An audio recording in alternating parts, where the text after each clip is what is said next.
ದ್ವಿತೀಯ PUC ಪರೀಕ್ಷೆಯಲ್ಲಿ ರಾಜ್ಯಕ್ಕೆ ವಿಜ್ಞಾನದ ವಿಭಾಗದಲ್ಲಿ 5ನೇ ರ್ಯಾಂಕ್ ಬಂದಿರುವಂಥ ಪ್ರಾರ್ಥನಾ ಜೊತೆಲಿದ್ದಾನೆ. ಕಂಗ್ರ್ಯಾಚುಲೇಷನ್ಸ್. ಮೊದಲನೇದಾಗಿ ಎಷ್ಟು ಮಾರ್ಕ್ಸ್ ಬಂದಿದೆ, ಏನು ಅನ್ನಿಸ್ತಾ ಇದೆ? Thank you very much. So 600ಗೆ 595 ಬಂದಿದೆ. ತುಂಬ ಖುಷಿ ಇದೆ ಎಷ್ಟು ಬಂದಿರೋದು. ತುಂಬ ಇಷ್ಟೊಂದು ಎಕ್ಸ್ಪೆಕ್ಟ್ ಮಾಡಿರಲಿಲ್ಲ. ಚೆನ್ನಾಗಿ ಮಾಡಿದ್ದೆ ಅಂತ ಗೊತ್ತು, ಬಟ್ ಇದು ಎಕ್ಸ್ಪೆಕ್ಟೇಷನ್ಸ್ಗಿಂತ ಚೆನ್ನಾಗಿ ಬಂದಿದೆ. ಹೆಣ್ಮಕ್ಳ ವಿಚಾರಕ್ಕೆ ಬಂದಾಗ 5 ಮಾರ್ಕ್ ಎಲ್ಲೋಯ್ತು ಅಂತ ಯೋಚನೆ ಮಾಡ್ತಾರೆ. ಅದೇ ನಾನು ಅಂದ್ಕೊಂಡೆ PCMC ಎಲ್ಲದರಲ್ಲೂ ಔಟ್ ಆಫ್ ಔಟ್ ಬರುತ್ತೆ. ಫಿಸಿಕ್ಸಲ್ಲಿ 1 ಮಾರ್ಕ್ ಹೋಗಿದೆ, ಗೊತ್ತಿಲ್ಲ ಎಲ್ಲಿ ಅಂತ. ಇಂಗ್ಲೀಷಲ್ಲಿ 4 ಮಾರ್ಕ್ ಹೋಗಿದೆ. ಇಂಗ್ಲೀಷಲ್ಲಿ ಎಕ್ಸ್ಪೆಕ್ಟ್ ಮಾಡಿದ್ದೆ ಹೋಗ್ಬೋದೇನೋ ಅಂತ. ಯೂಶ್ವಲ್ ಇಂಗ್ಲೀಷಲ್ಲಿ ಹೋಗುತ್ತೆ, ಅದಕ್ಕೆ. ಸೊ ಆ 1 ಮಾರ್ಕ್ಗೋಸ್ಕರ ಈಗ ಮತ್ತೆ ಫೈಟ್ ಮಾಡೋ ಪ್ಲಾನ್ ಏನಾದರೂ ಇದೆಯಾ? ಅದೇನಿಲ್ಲ, ನೆಕ್ಸ್ಟ್ CET ಅದೆಲ್ಲ ಇದೆ. ಸೊ ಅದ್ರ ಮೇಲೆ ಫೋಕಸ್ ಮಾಡ್ತೀನಿ ಅಂತ. ಸಿನ್ಸ್ PCMC ತಗೊಂಡಿದ್ದೀನಿ, ಕಂಪ್ಯೂಟರ್ ಸ್ಟ್ರೀಮಲ್ಲೇ ನೆಕ್ಸ್ಟ್ ನೋಡಬೇಕು ಏನಾಗುತ್ತೆ. ಇಂಜಿನಿಯರಿಂಗಲ್ಲಿ ಈಗ ಈ ಒಂದಿಷ್ಟು ಬ್ಯಾಕ್ ಬೆಂಚರ್ಸ್ಗೆ ಒಂದು ಯೋಚನೆ ಇರುತ್ತೆ, ನಾವು ಎಕ್ಸಾಮ್ ಹಿಂದಿನ ದಿನ ಓದ್ಬಿಟ್ರೆ ನಾವು ರ್ಯಾಂಕ್ ತಗೊಳ್ತೀವಿ ಅಂತ. ಇನ್ಕ್ಲೂಡಿಂಗ್ ನಮ್ಮಂಥ ವಿದ್ಯಾರ್ಥಿಗಳು ಅದನ್ನು ಮಾಡಿದ್ದೀವಿ. ನಿಮ್ಮ ಪ್ರಿಪ್ರೇಷನ್ ಯಾವ ಥರ ಇತ್ತು? ಲಾಸ್ಟ್ ಮಿನಿಟ್ ಪ್ರಿಪ್ರೇಷನ್ಸ್ ಒಂದೊಂದ್ಸಲಿ ವರ್ಕೌಟ್ ಆಗುತ್ತೆ, ಆಗಲ್ಲ ಅಂತ ಏನಿಲ್ಲ. ಬಟ್ ಎವ್ರಿ ಡೇ ಸ್ವಲ್ಪ ಪ್ರಿಪ್ರೇಷನ್ಸ್ ನಡೆಸ್ತಿರ್ಬೇಕು. ಅಂದರೆ ಕ್ಲಾಸಲ್ಲಿ ಹೇಳೋದು ಕೇಳಿಸ್ಕೊಂಡ್ರೆ 90% ಆಫ್ ದ ಪೋರ್ಷನ್ಸ್ ನಮಗೆ ಗೊತ್ತಾದಂಗೆ ಆಗುತ್ತೆ. ಸೊ ನಾನು ಅದೇ ಮಾಡ್ತಿದ್ದೆ, ಕ್ಲಾಸಲ್ಲಿ ನೀಟಾಗಿ ಕೇಳಿಸ್ಕೊತಿದ್ದೆ. ಆ್ಯಂಡ್ ಮನೆಗೆ ಹೋದ್ಮೇಲೆ ರಿವೈಸ್ ಮಾಡೋಕ್ಕಾಗಿಲ್ಲ ಅಂದರೂ ಅದು ನೆನಪಿರ್ತಿತ್ತು. ಸೊ ಕನ್ಸಿಸ್ಟೆನ್ಸಿ ಇರಬೇಕು. ಎಷ್ಟು ಅವರ್ ಓದ್ತಾ ಇದ್ರಿ ದಿನಕ್ಕೆ? ಯಾಕಂದರೆ ಈಗ 5ನೇ ರ್ಯಾಂಕು ಬರೀ 5 ಮಾರ್ಕ್ ಹೋಗಿದೆ ಅಂದರೆ ನಮಗೆಲ್ಲ ಅದು ಕಷ್ಟ ಸಾಧ್ಯ. ಎಷ್ಟು ಅವರ್ ಓದ್ತಾ ಇದ್ರಿ?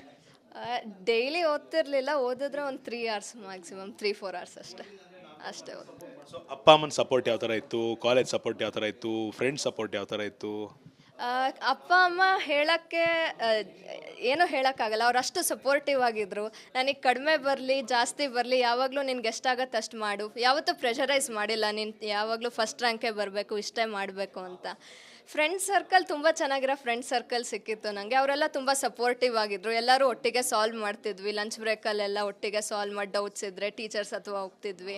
ಅವ್ರಿಗೆ ತಲೆ ತಿಂತಿದ್ವಿ ಹೇಳ್ಕೊಡಿ ಅಂತ. ಅವ್ರ ಪಾಪ ಲಂಚೆಲ್ಲ ಬಿಟ್ಟು ನಮಗೆ ಹೇಳ್ಕೊಡ್ತಿದ್ರು. ಸೊ ಫ್ರೆಂಡ್ಸ್ ಸರ್ಕಲ್ಲು ತುಂಬ ಚೆನ್ನಾಗಿತ್ತು, ಎನ್ವೈರ್ಮೆಂಟ್ ಚೆನ್ನಾಗಿತ್ತು ಇಲ್ಲಿ.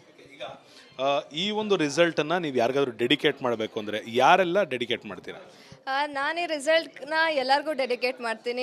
ನನ್ನ ಪೇರೆಂಟ್ಸ್ ಮತ್ತು ಟೀಚರ್ಸ್, ಅವರಿಂದನೇ ಇದು ಸಾಧ್ಯ ಆಗಿದ್ದು. ಫಿಸಿಕ್ಸಲ್ಲಿ ನಂಗೆ ಅಷ್ಟು ಸ್ಟ್ರಾಂಗ್ ಹೋಲ್ಡ್ ಇರಲಿಲ್ಲ ಮುಂಚೆ, ಆ್ಯಂಡ್ ಇಲ್ಲಿಗೆ ಬಂದಮೇಲೆ ನಂಗೆ ಫಿಸಿಕ್ಸಲ್ಲಿ ಸ್ವಲ್ಪ ಸ್ಟ್ರಾಂಗ್ ಹೋಲ್ಡ್ ಸಿಕ್ತು. ಸೊ ಫಿಸಿಕ್ಸ್ ಡಿಪಾರ್ಟ್ಮೆಂಟ್ಗೆ ಥ್ಯಾಂಕ್ ಯು ಹೇಳೋಕ್ಕೆ ಹೇಳ್ತೀನಿ. ಆ್ಯಂಡ್ ಆಲ್ ದ ಡಿಪಾರ್ಟ್ಮೆಂಟ್ಸ್ ತುಂಬ ಚೆನ್ನಾಗಿ ಗೈಡ್ ಮಾಡಿದ್ದಾರೆ. Thank you. ಅದೊಂದು ಕಡೆ ಪೋಷಕರನ್ನ ಕೂಡ ಮಾತಾಡಿಸ್ಬೇಕು ಸರ್. ಈಗ ಮಕ್ಕಳು ಎಕ್ಸಾಮ್ ಬರೀತಾರೆ ಅಂದಾಗ ಅದು ಬರೀ ಮಕ್ಕಳು ಮಾತ್ರ ಅಲ್ಲ, ಅಪ್ಪ ಅಮ್ಮಂದ್ರು ಸೇರಿ ಬರೀತಾ ಇರ್ತಾರೆ. ನಿಮ್ಮಿಬ್ಬರಿಗೆ ಯಾವ ಥರ ಇತ್ತು ಪ್ರೆಷರು? ಒಂಥರ ಅಂದರೆ ಸ್ಟೂಡೆಂಟ್ಸ್ಗಿಂತ ಹೆಚ್ಚಾಗಿ ನಮಗೆ ಪ್ರೆಷರು, ಅಂದರೆ ತೋರಿಸ್ಕೊಳಕ್ಕಾಗಲ್ಲ. ಬಟ್ ಏನಂದರೆ ಕನ್ಸಿಸ್ಟೆನ್ಸಿ. ಅವಳು ಹೇಳ್ದಂಗೆ ಪ್ರತಿದಿನವೂ ಅವತ್ತಿನ ಪೋರ್ಷನ್ಸ್ ಅವತ್ತೇ ಓದ್ತಾ ಇದ್ಲು.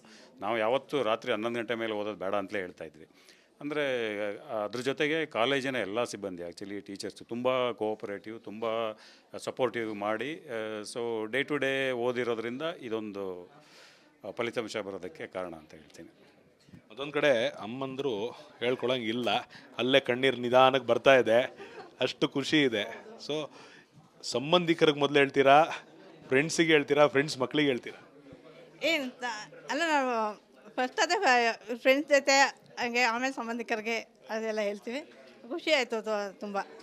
ಫ್ರ್ಯಾಂಕ್, ನಿಮಗೂ ಕೂಡ ಒಂದು ಸ್ವಲ್ಪ ಪ್ರೆಷರ್ ಇತ್ತು ಅನ್ಸುತ್ತಾ ಅಪ್ಪ ಅಮ್ಮನಿಗೆ? ಪ್ರೆಷರ್ ಅಂದರೆ ನಮ್ಗೆ ಏನಂದರೆ ಅವ್ರ ಊಟದ ತಿಂಡಿ ಬಗ್ಗೆ ನಮಗೆ ಸ್ವಲ್ಪ ಇದಿರುತ್ತೆ. ಸರಿ ಇನ್ ಟೈಮ್ ಊಟ ಮಾಡಲ್ಲ. ಸೊ ನಾವು ಊಟ ಮಾಡೋ ಆಮೇಲೆ ಓದ್ಕೊತ ಇರ್ತೀವಿ. ಸೊ ಅವ್ರಿಗೆ ಓದೋ ಇದು ಮಾಡೋ ಇದಿರುತ್ತೆ. ಸೊ ಸ್ವಲ್ಪ ಅವಳು ಊಟ ಮಾಡೋದು ಸ್ವಲ್ಪ ಇದೇನೆ. ಸೊ ಹಂಗಾಗಿ ನಮ್ಗೆ ಊಟದ ಇದರಲ್ಲಿ ಇರುತ್ತೆ ಸ್ವಲ್ಪ. ಸೊ ಇಷ್ಟಾಗಿತ್ತು ಪ್ರಾರ್ಥನಾರವರ ಹಾಗೂ ಅವರ ಪೋಷಕರ ಮಾತು. ಕ್ಯಾಮ್ರಾ ಪರ್ಸನ್ ಮಧು ಜೊತೆ ಅಭಿಷೇಕ್, BV ರಿಪಬ್ಲಿಕ್ ಕನ್ನಡ, ಬೆಂಗಳೂರು. ದ್ವಿತೀಯ PUC ಪರೀಕ್ಷೆಯಲ್ಲಿ ರಾಜ್ಯಕ್ಕೆ ವಿಜ್ಞಾನದ ವಿಭಾಗದಲ್ಲಿ 5ನೇ ರ್ಯಾಂಕ್ ಬಂದಿರುವಂಥ ಪ್ರಾರ್ಥನಾ ಜೊತೆಲಿದ್ದಾನೆ. ಕಂಗ್ರ್ಯಾಚುಲೇಷನ್ಸ್. ಮೊದಲನೇದಾಗಿ ಎಷ್ಟು ಮಾರ್ಕ್ಸ್ ಬಂದಿದೆ, ಏನು ಅನ್ನಿಸ್ತಾ ಇದೆ? Thank you very much. So 600ಗೆ 595 ಬಂದಿದೆ. ತುಂಬ ಖುಷಿ ಇದೆ ಎಷ್ಟು ಬಂದಿರೋದು. ತುಂಬ ಇಷ್ಟೊಂದು ಎಕ್ಸ್ಪೆಕ್ಟ್ ಮಾಡಿರಲಿಲ್ಲ. ಚೆನ್ನಾಗಿ ಮಾಡಿದ್ದೆ ಅಂತ ಗೊತ್ತು, ಬಟ್ ಇದು ಎಕ್ಸ್ಪೆಕ್ಟೇಷನ್ಸ್ಗಿಂತ ಚೆನ್ನಾಗಿ ಬಂದಿದೆ. ಹೆಣ್ಮಕ್ಳ ವಿಚಾರಕ್ಕೆ ಬಂದಾಗ 5 ಮಾರ್ಕ್ ಎಲ್ಲೋಯ್ತು ಅಂತ ಯೋಚನೆ ಮಾಡ್ತಾರೆ. ಅದೇ ನಾನು ಅಂದ್ಕೊಂಡೆ PCMC ಎಲ್ಲದರಲ್ಲೂ ಔಟ್ ಆಫ್ ಔಟ್ ಬರುತ್ತೆ. ಫಿಸಿಕ್ಸಲ್ಲಿ 1 ಮಾರ್ಕ್ ಹೋಗಿದೆ, ಗೊತ್ತಿಲ್ಲ ಎಲ್ಲಿ ಅಂತ. ಇಂಗ್ಲೀಷಲ್ಲಿ 4 ಮಾರ್ಕ್ ಹೋಗಿದೆ. ಇಂಗ್ಲೀಷಲ್ಲಿ ಎಕ್ಸ್ಪೆಕ್ಟ್ ಮಾಡಿದ್ದೆ ಹೋಗ್ಬೋದೇನೋ ಅಂತ. ಯೂಶ್ವಲ್ ಇಂಗ್ಲೀಷಲ್ಲಿ ಹೋಗುತ್ತೆ, ಅದಕ್ಕೆ. ಸೊ ಆ 1 ಮಾರ್ಕ್ಗೋಸ್ಕರ ಈಗ ಮತ್ತೆ ಫೈಟ್ ಮಾಡೋ ಪ್ಲಾನ್ ಏನಾದರೂ ಇದೆಯಾ? ಅದೇನಿಲ್ಲ, ನೆಕ್ಸ್ಟ್ CET ಅದೆಲ್ಲ ಇದೆ. ಸೊ ಅದ್ರ ಮೇಲೆ ಫೋಕಸ್ ಮಾಡ್ತೀನಿ ಅಂತ. ಸಿನ್ಸ್ PCMC ತಗೊಂಡಿದ್ದೀನಿ, ಕಂಪ್ಯೂಟರ್ ಸ್ಟ್ರೀಮಲ್ಲೇ ನೆಕ್ಸ್ಟ್ ನೋಡಬೇಕು ಏನಾಗುತ್ತೆ, ಇಂಜಿನಿಯರಿಂಗಲ್ಲಿ ಈಗ ಈ ಒಂದಿಷ್ಟು ಬ್ಯಾಕ್ ಬೆಂಚರ್ಸ್ಗೆ ಒಂದು ಯೋಚನೆ ಇರುತ್ತೆ, ನಾವು ಎಕ್ಸಾಮ್ ಹಿಂದಿನ ದಿನ ಓದ್ಬಿಟ್ರೆ ನಾವು ರ್ಯಾಂಕ್ ತಗೊಳ್ತೀವಿ ಅಂತ, ಇನ್ಕ್ಲೂಡಿಂಗ್ ನಮ್ಮಂಥ ವಿದ್ಯಾರ್ಥಿಗಳು ಅದನ್ನು ಮಾಡಿದ್ದೀವಿ. ನಿಮ್ಮ ಪ್ರಿಪ್ರೇಷನ್ ಯಾವ ಥರ ಇತ್ತು? ಲಾಸ್ಟ್ ಮಿನಿಟ್ ಪ್ರಿಪ್ರೇಷನ್ಸ್ ಒಂದೊಂದ್ಸಲಿ ವರ್ಕೌಟ್ ಆಗುತ್ತೆ, ಆಗಲ್ಲ ಅಂತ ಏನಿಲ್ಲ. ಬಟ್ ಎವ್ರಿ ಡೇ ಸ್ವಲ್ಪ ಪ್ರಿಪ್ರೇಷನ್ಸ್ ನಡೆಸ್ತಿರ್ಬೇಕು. ಅಂದರೆ ಕ್ಲಾಸಲ್ಲಿ ಹೇಳೋದು ಕೇಳಿಸ್ಕೊಂಡ್ರೆ 90% ಆಫ್ ದ ಪೋರ್ಷನ್ಸ್ ನಮಗೆ ಗೊತ್ತಾದಂಗೆ ಆಗುತ್ತೆ. ಸೊ ನಾನು ಅದೇ ಮಾಡ್ತಿದ್ದೆ, ಕ್ಲಾಸಲ್ಲಿ ನೀಟಾಗಿ ಕೇಳಿಸ್ಕೊತಿದ್ದೆ. ಆ್ಯಂಡ್ ಮನೆಗೆ ಹೋದ್ಮೇಲೆ ರಿವೈಸ್ ಮಾಡೋಕ್ಕಾಗಿಲ್ಲ ಅಂದರೂ ಅದು ನೆನಪಿರ್ತಿತ್ತು. ಸೊ ಕನ್ಸಿಸ್ಟೆನ್ಸಿ ಇರಬೇಕು. ಎಷ್ಟು ಅವರ್ ಓದ್ತಾ ಇದ್ರಿ ದಿನಕ್ಕೆ? ಯಾಕಂದರೆ ಈಗ 5ನೇ ರ್ಯಾಂಕು ಬರೀ 5 ಮಾರ್ಕ್ ಹೋಗಿದೆ ಅಂದರೆ ನಮಗೆಲ್ಲ ಅದು ಕಷ್ಟ ಸಾಧ್ಯ. ಎಷ್ಟು ಅವರ್ ಓದ್ತಾ ಇದ್ರಿ? ಡೈಲಿ ಓದ್ತಿರ್ಲಿಲ್ಲ, ಓದಿದ್ರೆ ಒಂದು 3 hours ಮ್ಯಾಕ್ಸಿಮಮ್, 3-4 hours ಅಷ್ಟೇ ಓದ್ತೀನಿ. ಸೊ ಅಪ್ಪ ಅಮ್ಮನ ಸಪೋರ್ಟ್ ಯಾವ ಥರ ಇತ್ತು? ಕಾಲೇಜ್ ಸಪೋರ್ಟ್ ಯಾವ ಥರ ಇತ್ತು? ಫ್ರೆಂಡ್ಸ್ ಸಪೋರ್ಟ್ ಯಾವ ಥರ ಇತ್ತು? ಅಪ್ಪ ಅಮ್ಮ ಹೇಳೋಕ್ಕೆ ಏನೂ ಹೇಳೋಕ್ಕಾಗಲ್ಲ, ಅವ್ರು ಅಷ್ಟು ಸಪೋರ್ಟಿವ್ ಆಗಿದ್ದರು. ನನಗೆ ಕಡಿಮೆ ಬರಲಿ ಜಾಸ್ತಿ ಬರಲಿ, ಯಾವಾಗಲೂ ನಿನ್ಗೆ ಎಷ್ಟಾಗತ್ತೆ ಅಷ್ಟು ಮಾಡು, ಯಾವತ್ತೂ ಪ್ರೆಷರೈಸ್ ಮಾಡಿಲ್ಲ, ನೀನು ಯಾವಾಗಲೂ ಫಸ್ಟ್ ರ್ಯಾಂಕೇ ಬರಬೇಕು, ಇಷ್ಟೇ ಮಾಡಬೇಕು ಅಂತ. ಫ್ರೆಂಡ್ ಸರ್ಕಲ್ ತುಂಬ ಚೆನ್ನಾಗಿರೋ ಫ್ರೆಂಡ್ ಸರ್ಕಲ್ ಸಿಕ್ಕಿತ್ತು ನನಗೆ. ಅವರೆಲ್ಲ ತುಂಬ ಸಪೋರ್ಟಿವ್ ಆಗಿದ್ದರು. ಎಲ್ಲರೂ ಒಟ್ಟಿಗೆ ಸಾಲ್ವ್ ಮಾಡ್ತಿದ್ವಿ, ಲಂಚ್ ಬ್ರೇಕಲ್ಲೆಲ್ಲ ಒಟ್ಟಿಗೆ ಸಾಲ್ವ್ ಮಾಡಿ ಡೌಟ್ಸ್ ಇದ್ದರೆ ಟೀಚರ್ಸ್ ಅಥವಾ ಹೋಗ್ತಿದ್ವಿ, ಅವ್ರಿಗೆ ತಲೆ ತಿಂತಿದ್ವಿ ಹೇಳ್ಕೊಡಿ ಅಂತ. ಅವ್ರ ಪಾಪ ಲಂಚ್ ಎಲ್ಲ ಬಿಟ್ಟು ನಮಗೆ ಹೇಳ್ಕೊಡ್ತಿದ್ರು. ಸೊ ಫ್ರೆಂಡ್ ಸರ್ಕಲ್ಲು ತುಂಬ ಚೆನ್ನಾಗಿತ್ತು, ಎನ್ವೈರ್ಮೆಂಟ್ ಚೆನ್ನಾಗಿತ್ತು ಇಲ್ಲಿ. ಈಗ ಈ ಒಂದು ರಿಸಲ್ಟನ್ನು ನೀವು ಯಾರಿಗಾದ್ರೂ ಡೆಡಿಕೇಟ್ ಮಾಡಬೇಕು ಅಂದರೆ ಯಾರೆಲ್ಲ ಡೆಡಿಕೇಟ್ ಮಾಡ್ತೀರಾ? ನಾನು ಈ ರಿಸಲ್ಟ್ನ ಎಲ್ಲರಿಗೂ ಡೆಡಿಕೇಟ್ ಮಾಡ್ತೀನಿ. ನಮ್ಮ ಪೇರೆಂಟ್ಸ್ ಮತ್ತು ಟೀಚರ್ಸ್, ಲೈಕ್ ಅವರಿಂದನೇ ಇದು ಸಾಧ್ಯ ಆಗಿದ್ದು. ಫಿಸಿಕ್ಸಲ್ಲಿ ನಂಗೆ ಅಷ್ಟು ಸ್ಟ್ರಾಂಗ್ ಹೋಲ್ಡ್ ಇರಲಿಲ್ಲ ಮುಂಚೆ, ಆ್ಯಂಡ್ ಇಲ್ಲಿಗೆ ಬಂದಮೇಲೆ ನಂಗೆ ಫಿಸಿಕ್ಸಲ್ಲಿ ಸ್ವಲ್ಪ ಸ್ಟ್ರಾಂಗ್ ಹೋಲ್ಡ್ ಸಿಕ್ತು. ಸೊ ಫಿಸಿಕ್ಸ್ ಡಿಪಾರ್ಟ್ಮೆಂಟ್ಗೆ ಥ್ಯಾಂಕ್ ಯು ಹೇಳೋಕ್ಕೆ ಹೇಳ್ತೀನಿ. ಆ್ಯಂಡ್ ಆಲ್ ದ ಡಿಪಾರ್ಟ್ಮೆಂಟ್ಸ್ ತುಂಬ ಚೆನ್ನಾಗಿ ಗೈಡ್ ಮಾಡಿದ್ದಾರೆ. Thank you. ಅದೊಂದು ಕಡೆ ಪೋಷಕರನ್ನ ಕೂಡ ಮಾತಾಡಿಸ್ಬೇಕು ಸರ್. ಈಗ ಮಕ್ಕಳು ಎಕ್ಸಾಮ್ ಬರೀತಾರೆ ಅಂದಾಗ ಅದು ಬರೀ ಮಕ್ಕಳು ಮಾತ್ರ ಅಲ್ಲ, ಅಪ್ಪ ಅಮ್ಮಂದ್ರು ಸೇರಿ ಬರೀತಾ ಇರ್ತಾರೆ. ನಿಮ್ಮಿಬ್ಬರಿಗೆ ಯಾವ ಥರ ಇತ್ತು ಪ್ರೆಷರು? ಒಂಥರ ಅಂದರೆ ಸ್ಟೂಡೆಂಟ್ಸ್ಗಿಂತ ಹೆಚ್ಚಾಗಿ ನಮಗೆ ಪ್ರೆಷರು, ಅಂದರೆ ತೋರಿಸ್ಕೊಳಕ್ಕಾಗಲ್ಲ. ಬಟ್ ಏನಂದರೆ ಕನ್ಸಿಸ್ಟೆನ್ಸಿ, ಅವಳು ಹೇಳ್ದಂಗೆ ಪ್ರತಿದಿನವೂ ಅವತ್ತಿನ ಪೋರ್ಷನ್ಸ್ ಅವತ್ತೇ ಓದ್ತಾ ಇದ್ಲು. ನಾವು ಯಾವತ್ತೂ ರಾತ್ರಿ 11 ಗಂಟೆ ಮೇಲೆ ಓದೋದು ಬೇಡ ಅಂತಲೇ ಹೇಳ್ತಾಯಿದ್ವಿ. ಅಂದರೆ ಅದ್ರ ಜೊತೆಗೆ ಕಾಲೇಜಿನ ಎಲ್ಲ ಸಿಬ್ಬಂದಿ, ಆ್ಯಕ್ಚುಲಿ ಟೀಚರ್ಸು ತುಂಬ ಕೋಆಪರೇಟಿವ್, ತುಂಬ ಸಪೋರ್ಟಿವ್ ಮಾಡಿ, ಸೊ ಡೇ ಟು ಡೇ ಓದಿರೋದ್ರಿಂದ ಇದೊಂದು ಫಲಿತಾಂಶ ಬರೋದಕ್ಕೆ ಕಾರಣ ಅಂತ ಹೇಳ್ತೀನಿ. ಅದೊಂದು ಕಡೆ ಅಮ್ಮಂದರು ಹೇಳ್ಕೊಳಂಗಿಲ್ಲ, ಅಲ್ಲೇ ಕಣ್ಣೀರು ನಿಧಾನಕ್ಕೆ ಬರ್ತಾ ಇದೆ, ಅಷ್ಟು ಖುಷಿ ಇದೆ. ಸೊ ಸಂಬಂಧಿಕರಿಗೆ ಮೊದಲು ಹೇಳ್ತೀರಾ, ಫ್ರೆಂಡ್ಸಿಗೆ ಹೇಳ್ತೀರಾ, ಫ್ರೆಂಡ್ಸ್ ಮಕ್ಕಳಿಗೆ ಹೇಳ್ತೀರಾ?